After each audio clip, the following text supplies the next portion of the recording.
Students, in this class we study about small hydropower. So what do you mean by small hydropower? The hydropower plants having capacity below 10 megawatt is called as small hydropower plant. So here in small hydropower plant there is no need of large reservoir dam to store water, and small hydropower plant is usually suitable for hilly and underdeveloped areas and remote areas, and it eliminates need of long distance transmission system because in the small hydro system the load center will be located very close to that is wherever you are generating the power, there only the load is located nearby to that one, and it is having lower gestation period and lower cost. So the installation period will be very lower and the cost will be very low. Okay, so the conversion of hydropower, so how this small hydropower will work. So electrical power is generated from water from a height is made to flow through the hydraulic turbines, and the turbine convert the potential energy of water or kinetic energy of stream into the mechanical energy. So the electrical power is generated when water from a height is made to flow through a hydraulic turbine. So the water from the height that we can tell that as we are having in a river is flowing from one hill to the downside. So then that you can utilize here, that flow, that pressure in the water you can utilize here, and if you place a turbine in the downside of the hill, you can utilize the potential energy of the turbine, potential energy of the water. The electrical generator convert mechanical energy into the electrical energy. Okay, so this you can see here a typical layout of micro hydro power plant. So here we are having a water stream, that is water stream from a very hilly area. So actually this is the flow of the water. So what we are doing here is here we have constructed a small dam like that. We have just constructed small break to that water, and from that we have collected some water to here. We just rechannel the water, and desilting tank is a tank where the solid particles which is present in the water is being refined and it is filtered out, and then it is being fed to the 4x tank. That is, desilting tank is used to purify the water, so that in the water the water should not contain any harmful material which will harm the turbine blades of the turbine. So this thing you should have to see in the desilting tank. And in the spillway is to so after a particular time the desilting tank will be filled up with lots of stone and all, so that stone can be removed through the spillway drain. So next one, after that desilting tank, so the water will go to the 4x, and in the 4x it will be stored here, and from the 4x you can pass it to the penstock or piping, and from the gate valve we can control the pressure of the water which is being fed to the turbine.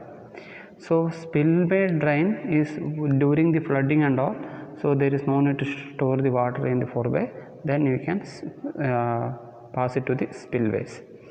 So this is the typical arrangement. അതായത് ഇവിടെ ചെറിയൊരു തടയണ പോലെ ഉണ്ടാക്കിയിട്ടുണ്ടാവും, water ഇവിടെ വരും, water ഇവിടെ വന്നിട്ട് നേരെ ഇതിലെ കൂടെ ഫ്ലോ ചെയ്യും. ഇപ്പം ഡീസെൽറ്റിംഗ് ടാങ്ക് പറഞ്ഞാൽ വാട്ടറിൽ നിങ്ങൾക്കറിയാം ഇത് ചെടിയൊക്കെ ഉണ്ടാവും, ചില സമയത്ത് ഫ്ലഡൊക്കെ ആകുമ്പോൾ വെള്ളത്തിൽ ചെടിയൊക്കെ ഉണ്ടാവും. ആ ചെടിയൊക്കെ വന്നിട്ട് ഈ ടർബൈനിൽ അത് എഫക്റ്റ് ചെയ്യാൻ പാടില്ല. അപ്പോൾ നിങ്ങൾ എന്ത് ചെയ്യും, ഈ ഡീസെൽറ്റിംഗ് ടാങ്ക് ത്രൂ ആ ടർബൈനിൽ ആ വാട്ടറിലുള്ള ചെടിയൊക്കെ പ്യൂരിഫൈ ചെയ്തിട്ട് ആ ചെളിയൊക്കെ മാറ്റി ആ വാട്ടറിലുള്ള സ്റ്റോൺസും കാര്യങ്ങളൊക്കെ മാറ്റി പ്യുവർ വാട്ടർ മാത്രം ഈ ചാനലിൽ കൂടെ പാസ് ചെയ്യും. പിന്നെ കുറച്ച് നേരം കഴിയുമ്പോൾ എന്താണെന്ന് വെച്ചാൽ ഡീസെറ്റിംഗ് ടാങ്കിൽ നിന്ന് മൊത്തം ചെളി നിറഞ്ഞിട്ടുണ്ടാവും. അത് നിങ്ങൾക്ക് ഈ സ്പിൽവേ ഡ്രെയിൻ ത്രൂ ഈ വാട്ടർ സ്ട്രീമിലേക്ക് പാസ് ചെയ്യാൻ പറ്റും.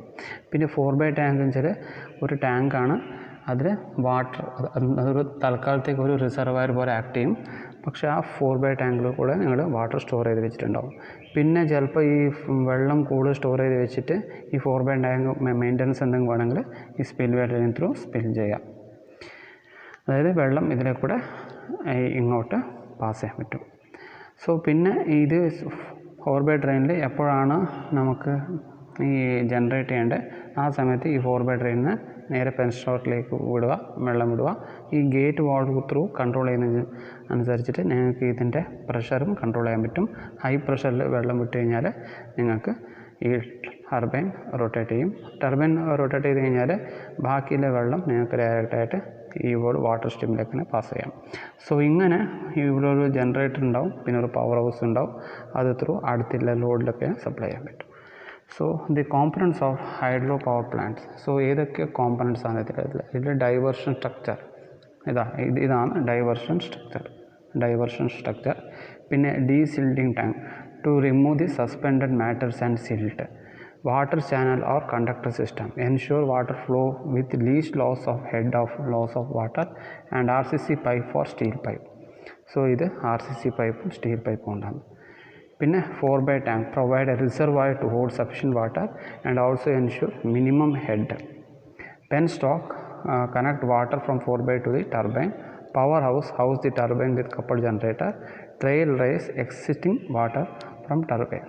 So ടെയിൽ റേസിൻ്റെ വാട്ടർ ഇവിടെ എക്സ്റ്റെൻഡ് അത് ഡയറക്റ്റ് വാട്ടർ സ്ട്രീമിലേക്ക് പാസ് ചെയ്യും. സോ എന്തൊക്കെയാണ്? സോ ഇതാണ് നിങ്ങളുടെ ഒരു small hydro power micro hydro power plant പറഞ്ഞാൽ ഇതാണ്. സോ എക്സാമിന് ചോദിച്ചു കഴിഞ്ഞാൽ ഒരു മൈക്രോ ഹൈഡ്രോ പവർ പ്ലാന്റ് നിങ്ങൾ എഴുതാൻ പറഞ്ഞു കഴിഞ്ഞാൽ സ്മോൾ ഹൈഡ്രോ പവർ പ്ലാന്റ് എഴുതാൻ പറഞ്ഞാലും നിങ്ങൾക്കിത് എഴുതാം കേട്ടോ. സോ ഇത് എങ്ങനെയൊക്കെയാണ് ഇത് micro hydro power plant classify ചെയ്തിരിക്കണേ? 3 തരത്തിൽ. ഇത് small hydro power plant classify ചെയ്തിരിക്കണേ 3 തരത്തിലാണ്. Micro hydro plants up to 100 kW. അതായത് ഈ മൈക്രോ ഹൈഡ്രോ പവർ പ്ലാന്റ് വെച്ചാൽ ഇത് ചെറിയ ഒരു ഹോട്ടൽസും പിന്നെ വലിയ ഒരു സ്മോൾ സ്കെയിൽ ഇൻഡസ്ട്രീസും പിന്നെ ചെറിയ റെസ്റ്റോറൻറ്റും പിന്നെ ചെറിയൊരു എന്താ പറയുക ഒരു 100 kW മാത്രം ലോഡ് വേണ്ടി വരുന്ന ഒരു ടൂറിസ്റ്റ് സ്പോട്ടും റിമോട്ടായിട്ടുള്ള ടൂറിസ്റ്റ് സ്പോട്ട്സ് അവിടെയൊക്കെ എന്താ ചെയ്യാൻ വെച്ചാൽ എല്ലാ സമയത്തും ഈ സോളാർ എനർജി കിട്ടിക്കൊള്ളണമെന്നില്ല. അപ്പം ഈ especially in the month of July August and all there will be ample amount of water, that is rain. So in that time you should have to utilize that water. You should have to utilize that rainwater, so that can be done by installing a micro hydro power plant. So that is up to 100 kW. 100 kW വരെയാണ്. ഒരു 100 kW പറയുകയാണെങ്കിൽ ഒരു 80 ഹൗസസിന് നമുക്ക് സുഖമായിട്ട് ഇത് power supply ചെയ്യാൻ പറ്റും. Minimum 50 houses ഒരു ദിവസം ഒരു പവർ സപ്ലൈ ചെയ്യാൻ പറ്റും, ഒരു 100 kW എന്ന് പറഞ്ഞാൽ. അപ്പം പിന്നെ മിനിമം മിനി ഹൈഡൽ പ്ലാന്റ്സ് വെച്ചാൽ 100 kW 1000 kW ആണ്. അത് കുറച്ചും കൂടെ വലുതാണ്. അത് കുറച്ചും കൂടി ചെറിയ സ്മോൾ സ്കെയിൽ ഇൻഡസ്ട്രീസും അതൊക്കെ ഓപ്പറേറ്റ് ചെയ്യുകയാണെങ്കിൽ മിനി ഹൈഡൽ പ്ലാന്റ്സ്. അപ്പോൾ മൈക്രോ ഹൈഡൽ എന്ന് വെച്ചാൽ ചെറിയ റിമോട്ടായിട്ടുള്ള ലൊക്കേഷൻസ്, റിമോട്ടായിട്ടുള്ള ടൂറിസ്റ്റ് സ്പോട്ട്, പിന്നെ റിമോട്ടായിട്ടുള്ള പ്ലേസസ്. അപ്പം റിമോട്ടായിട്ടുള്ള ഒരു 5-10 വീടുകളിലൊക്കെയുള്ള സ്ഥലത്തൊക്കെ നിങ്ങൾക്ക് എന്താ പറയുക, ഇത് മിനി ഹൈഡൽ പ്ലാന്റ്സ് പറയാം. മൈക്രോ ഹൈഡൽ പ്ലാന്റ്സ് പറയാം. മിനി ഹൈഡൽ പ്ലാന്റ്സ് എന്ന് വെച്ചാൽ 100 kW തൊട്ട് 1000 kW വരെയാണ്. അതെങ്ങനെയാണെന്ന് വെച്ചാൽ അത് ഈ മിനി ഹൈഡൽ പ്ലാന്റ്സ് വെച്ചാൽ ചെറിയ ഇൻഡസ്ട്രീസും അതൊക്കെ ചെറിയ ഇൻഡസ്ട്രീസൊക്കെ ഇതിൽ പെടും. അത് സ്മോൾ സ്കെയിൽ ഇൻഡസ്ട്രീസും കാര്യങ്ങളൊക്കെ. പിന്നെ സ്മോൾ ഹൈഡൽ പ്ലാന്റ്സ് വെച്ചാൽ അത് 1 to 10 MW വരെയാണ്. അപ്പോൾ ഒരു സ്മോൾ ഹൈഡ്രോ പ്ലാന്റ്സ് ഒരു താലൂക്കിലോ ഒരു ഡിസ്ട്രിക്ട് ഹെഡ് ക്വാർട്ടറിലോ ഇതൊക്കെ പവർ സപ്ലൈ ചെയ്യാൻ പറ്റുന്നതാണ് small hydro plants. Okay, so depending upon the available heads, the heads can be classified as ultra low heads up to 3 meter, low heads up to 3 to 30 meter. Ultra low heads എന്ന് വെച്ചാൽ 3 metre വരെ ഉള്ളതാണ് ultra low heads. പിന്നെ ഹോ heads എന്ന് വെച്ചാൽ 3 to 30 metre. Medium heads പറഞ്ഞാൽ 30 metre, പിന്നെ 70 മീറ്ററും 75 മീറ്ററും, പിന്നെ ഹൈ ഹെഡ്സ് എന്ന് വെച്ചാൽ എബോവ് 75 മീറ്റർ. അപ്പം 3 മീറ്ററിനെക്കാട്ടും കുറവുണ്ടെങ്കിൽ അത് അൾട്രാ ലോ ഹെഡ്സും, 3 തൊട്ട് 30 മീറ്റർ വരെ ആണെങ്കിൽ അത് ലോ ഹെഡ്സും, 30 മീറ്റർ തൊട്ട് 75 മീറ്റർ വരെ ഉണ്ടെങ്കിൽ അത് മീഡിയം ഹെഡ്സും, 75 മീറ്റേഴ്സിനെക്കാട്ടും കൂടുതലാണെങ്കിൽ അത് ഹൈ ഹെഡ്സ് എന്ന് പറയാം. So based on the hydral scheme ഒരു ഈ ഹൈഡ്രൽ സ്കീമിനനുസരിച്ചിട്ട് 2 തരത്തിലുണ്ട്. ഇൻഡിപെൻഡൻറ്റ് സ്കീമുണ്ട്, സബോർഡിനേറ്റ് സ്കീമുണ്ട്. ഇൻഡിപെൻഡൻറ്റ് സ്കീം വെച്ചാൽ stream is captured, regulated and developed for the purpose of power generation only. Low head scheme are unsuitable. So ഇതെന്ന് വെച്ചാൽ വാട്ടർ സ്ട്രീം ക്യാപ്ചർ ചെയ്യും, വാട്ടർ സ്ട്രീം സ്റ്റോർ ചെയ്ത് വെക്കും. ആൻഡ് അത് വാട്ടർ സ്ട്രീം സ്റ്റോർ ചെയ്ത് വെക്കുന്നത് എന്തിനാണ്? ഒരു പവർ ജനറേഷൻ ചെയ്യാൻ വേണ്ടിയിട്ട് മാത്രമാണ്. സോ ആ സ്ഥലത്തൊക്കെ നമുക്ക് ലോ ഹെഡ് സ്കീമൊന്നും ഇവിടെ സൂട്ടബിൾ അല്ല. ആൻഡ് സബോർഡിനേറ്റ് സ്കീം വെച്ചാൽ main purpose is not to generate electricity but to supply water for irrigation or drinking, suitable for micro and mini hydel plants. So ഇത് നോക്കുക, ഇവിടെ micro and mini hydel plants വെച്ചാൽ ഈ വെള്ളം പോയിക്കൊണ്ടുണ്ടാവും. ആ പോകുന്ന വെള്ളത്തിന് റൺ ഓഫ് റിവർ എന്ന് പറയാം. ഈ റൺ ഓഫ് റിവർ എന്ന് പറയാം. ആ റൺ ഓഫ് റിവറിൽ നിങ്ങൾ ഒരു ചെറിയ എന്താ പറയുക, ചെറിയ ഒരു ഡൈവേർഷൻ സ്ട്രക്ചേഴ്സ് അവിടെ കണക്ട് ചെയ്തിട്ട് നിങ്ങൾ പവർ ജനറേറ്റ് ചെയ്യണം. അപ്പോൾ ഇവിടെ മെയിൻ പർപ്പസ് നിങ്ങൾ പവർ ജനറേറ്റ് ചെയ്യുക എന്നുള്ളതല്ല, പക്ഷേ ഇവിടെ മെയിൻ പർപ്പസ് നിങ്ങൾ ഈ ഇറിഗേഷനാണ് മെയിൻ പർപ്പസായിട്ട് വരുന്നത്. മെയിൻ പർപ്പസ് നിങ്ങൾ പവർ ജനറേറ്റ് ചെയ്യുന്നില്ല, പക്ഷേ പവർ ജനറേഷൻ കിട്ടുവാണെങ്കിൽ ജനറേറ്റ് ചെയ്യാം എന്നുള്ളത് മാത്രമേ ഉള്ളൂ.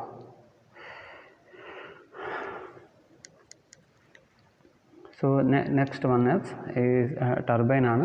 ഏതൊക്കെ ടർബൈനാണ് ഇതിൽ യൂസ് ചെയ്തിരിക്കുന്നത്? അതിന് മുമ്പ് നമ്മൾ ഈ ഒരു കാര്യം കൂടെ നോക്കാം.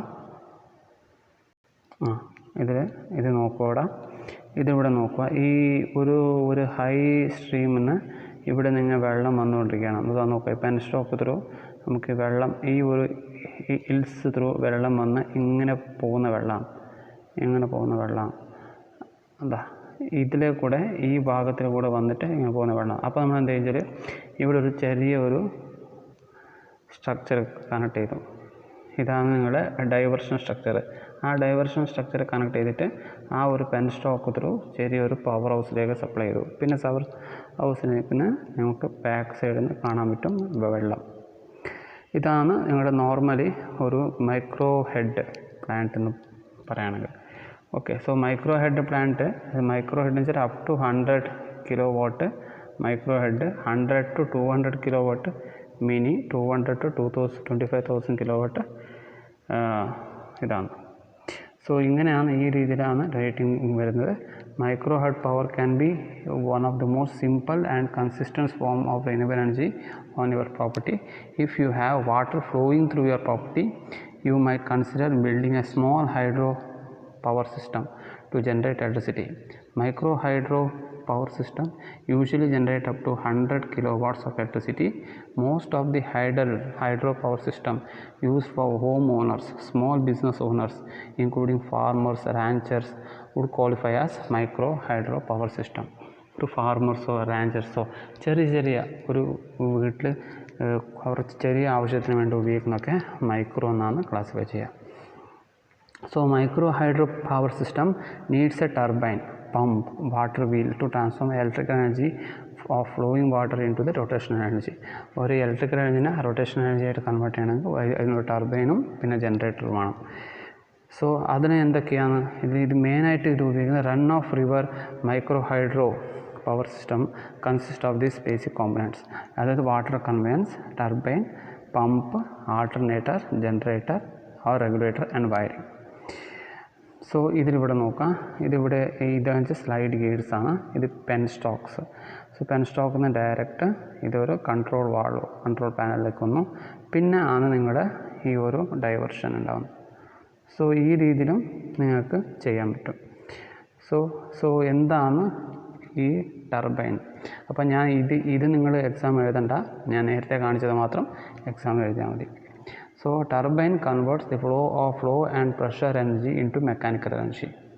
Flow and pressure, അതായത് വാട്ടർ പ്രഷറിൻ്റെ അതിനെ നമ്മൾ മെക്കാനിക്കൽ എനർജി ആയിട്ട് കൺവേർട്ട് ചെയ്യുന്നതാണ്. Turbines are basically of two types, that is reaction turbine and impulse turbine. Depending upon the head of the available water, further dividing into 3 category, that is high, medium and low. അത് നമ്മൾ ഇപ്പം നേരത്തെ ചെയ്തല്ലോ. 3 metre വരെ എന്താണ് ultra low, 3 തൊട്ട് 30 metre വരെ എന്താ പറയുന്നത് 3 പിന്നെ 3 തൊട്ട് 30 മീറ്റർ വരെ ലോ, 30 തൊട്ട് 75 മീറ്റർ വരെ മീഡിയം, 75 മീറ്ററിനെക്കാട്ടിയും കൂടുതലുണ്ടെങ്കിൽ അതിന് ഹൈ എന്നാണ് പറയാം. സോ ഇതേ രീതിയിൽ ഈ ഒരു ഹെഡ് കാറ്റഗറൈസ് ചെയ്യണം. According to the site specification we choose turbine, that is use for micro hydro power plants. So ഇത് നോക്കുക, ഇത് ലോ ആണെങ്കിൽ ലോ ടർബൈൻ, ലോ ഫീറ്റ് ആണെങ്കിൽ ക്രോസ് ഫ്ലോ ടർബൈൻ ഉപയോഗിക്കാം. പിന്നെ മീഡിയം ആണെങ്കിൽ ടർബോ ടർബൈൻ ഉപയോഗിക്കാം. പിന്നെ ലോ ആണെങ്കിൽ, വളരെ ലോ ആണെങ്കിൽ, വാട്ടർ ഫ്ലോ ലോ ആണെങ്കിൽ, ഇത് ഹെഡ് ലോ ആണ്, വാട്ടർ ഫ്ലോ ലോ ആവുമല്ലോ, ആ സമയത്താണെങ്കിൽ നമുക്ക് പെൽട്ടൺ വീൽ ഉപയോഗിക്കാം. സോ ഇവിടെ ലോ ഹെഡ് ആണെങ്കിൽ ക്രോസ് ഫ്ലോ, മീഡിയം ഹെഡ് ആണെങ്കിൽ എന്താ ഉപയോഗിക്കേണ്ടത് ടർബോ, ആൻഡ് ഹൈ ഹെഡ് ആണെങ്കിൽ പെൽട്ടൺ വീൽ. സോ എന്താണ് advantages? Economical energy source, no reservoir is required, ഇവിടെ റിസർവയർ ഒന്നും വേണ്ട. And utilise natural flow of വാട്ടറിൻ്റെ നാച്ചുറൽ ഫ്ലോ ഇവിടെ യൂട്ടിലൈസ് ചെയ്യുന്നുണ്ട്. No harmful effect on surroundings, no costly equipments used. ഇതിൻ്റെ disadvantage എന്ന് വെച്ചാൽ low power generation during summer months. So summer മന്തിൽ ലോ പവർ ജനറേഷനാണ്, അതുകൊണ്ട് നിങ്ങൾക്ക് ഇത് വേണമെങ്കിൽ ഹൈബ്രിഡ് ആയിട്ട് ഉപയോഗിക്കാം. അതായത് സോളാറും ഇതിലും കൂടെ ഉപയോഗിച്ച് കഴിഞ്ഞാൽ ആ ഒരു ലോ പവർ ജനറേഷൻ സമയത്ത് sun through photovoltaic through നിങ്ങൾക്ക് മാക്സിമം ജനറേറ്റ് ചെയ്യാൻ പറ്റും. And suitable site characteristics required and efficiency is also low, അത് എഫിഷ്യൻസി വളരെ കുറവായിരിക്കും. Okay, by.